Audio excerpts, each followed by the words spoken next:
The body bag. I recently got onto the police force in my town. Making people feel safe is what inspires me to be a police officer.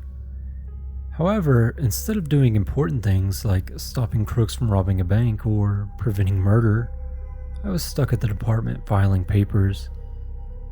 On the day of 12/9/13, I was doing just that when the chief came in. He asked me to go back up all the data of all the computers in the storage for the internet database. Hey, at least it wasn't paperwork. He handed me a key and I headed downstairs. Man, there must have been over 50 computers down there. 50 computers that I would have to set up, turn on, and copy documents. But again, better than paperwork, so I set off to work. After about 10, I started to feel bored. Well, what was I going to do? I started to read documents, of course. 2 hours passed and I thought I got all the computers. That is, until I saw one hidden in the corner. It had more dust on it than all the others. I didn't want to risk getting in trouble by skipping a computer, so I set it up and prepared it for copying. It only had one document. The name of the file was just report.doc.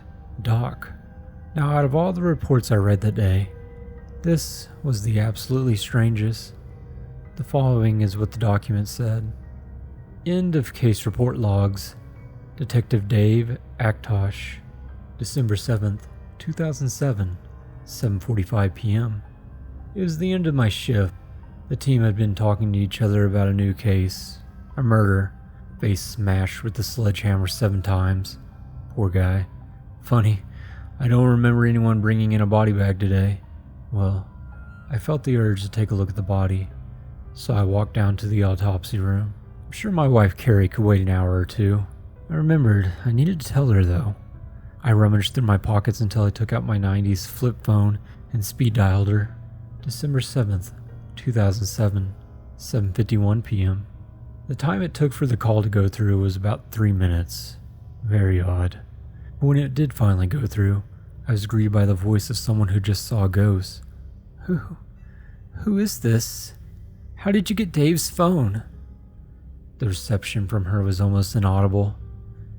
I replied, Carrie, what are you talking about? This is Dave. Are you alright? I can't hear you. I don't know how you got Dave's phone, but the police, they told me. Silence. Told you what? The call dropped. December 7th, 2007, 8:12 p.m. I'd been staring at my phone and trying to call my wife back for about 15 minutes when I heard a loud rustling in front of me. I looked up from my phone. The body bag was shaking violently. How could he have been alive? I quickly but carefully walked into the back, lively, of what might have been inside the zip bag. Nothing was moving. My mind couldn't have been playing tricks on me. No, that never happened.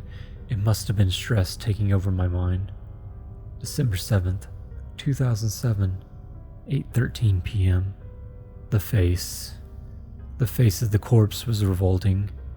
There seemed to be no more facial features, just a hole. It looked like the murderer smashed the head in like a watermelon. After he or she more than likely scooped out the contents, leaving just the back of the skull. How horrible. I'm sick of looking at this. I think I'll just let the forensics handle this one tomorrow. I need to go home and try to see what Carrie was so scared about. I looked at my watch. The time must have been wrong. I was looking at this guy for over 3 hours. December 7th, 2007, 11:56 p.m. I began to walk to the door when I heard some glass break in the chem lab. Sighing, I took out my pistol from my coat and quietly maneuvered my way to the east side of the room where the chem lab door was. I proceeded to adjust myself in the corner of the opening. Remaining quiet, I softly opened the door and jumped out swiftly from the corner.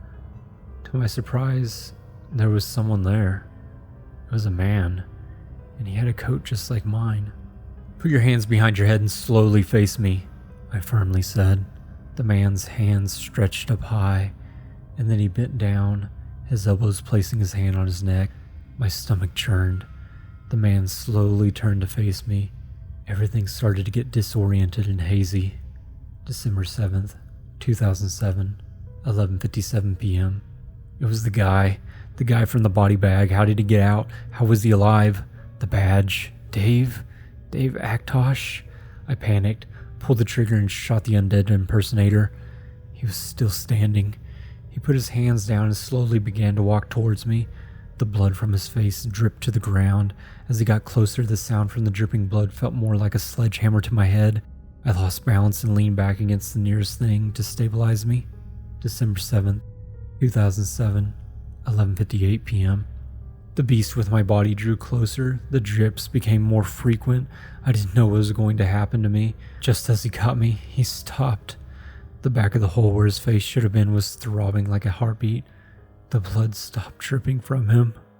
December 7th, 2007, 11:59 p.m.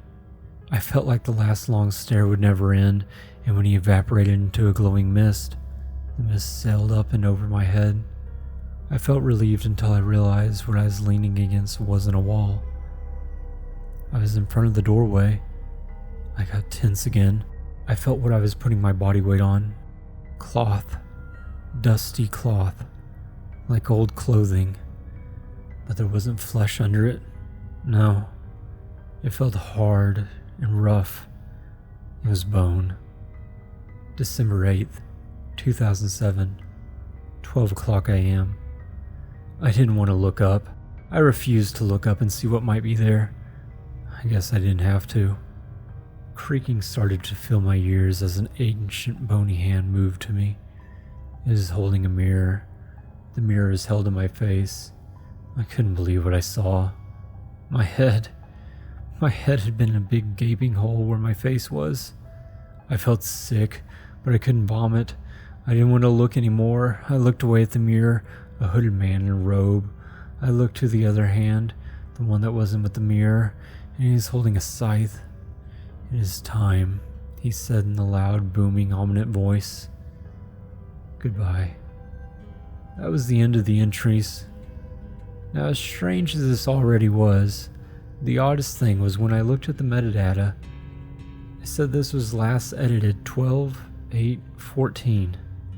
What made this strange was that these computers hadn't been touched since 2009. Well, after finding that, paperwork doesn't sound so bad anymore.